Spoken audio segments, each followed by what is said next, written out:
It was one of the mixed blocks over on Central Avenue, the blocks that are not yet all Negro.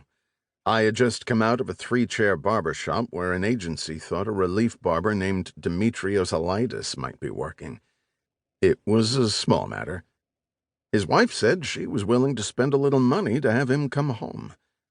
I never found him, but Mrs. Alitis never paid me any money either. It was a warm day, almost the end of March, and I stood outside the barber shop looking up at the jutting neon sign of a second-floor dine and dice emporium called Florian's. A man was looking up at the sign, too. He was looking up at the dusty windows with a sort of ecstatic fixity of expression, like a hunky immigrant catching his first sight of the Statue of Liberty.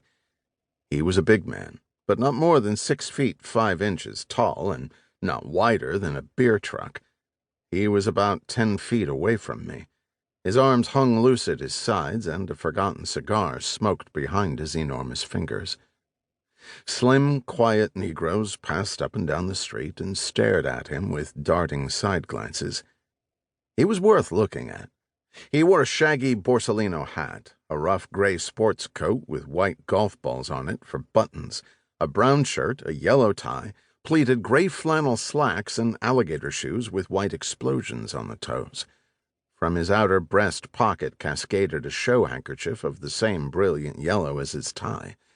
There were a couple of colored feathers tucked into the band of his hat, but he didn't really need them, even on Central Avenue, not the quietest dressed street in the world. He looked about as inconspicuous as a tarantula on a slice of angel food. His skin was pale, and he needed a shave.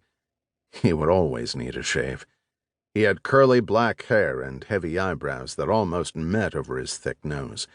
His ears were small and neat for a man of that size, and his eyes had a shine close to tears that gray eyes often seem to have.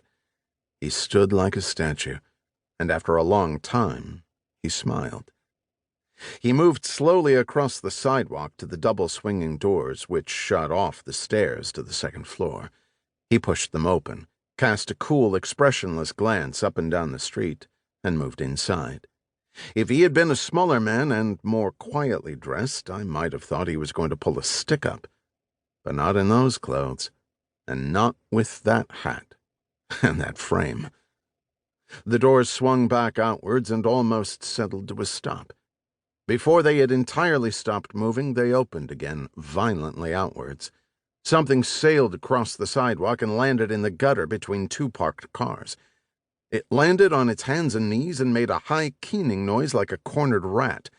It got up slowly, retrieved a hat, and stepped back onto the sidewalk. It was a thin, narrow-shouldered brown youth in a lilac-colored suit and a carnation. It had slick black hair. It kept its mouth open and whined for a moment. People stared at it vaguely. Then it settled its hat jauntily, sidled over to the wall, and walked silently, splay-footed off along the block. Silence. Traffic resumed. I walked along to the double doors and stood in front of them. They were motionless now. It wasn't any of my business. So I pushed them open and looked in.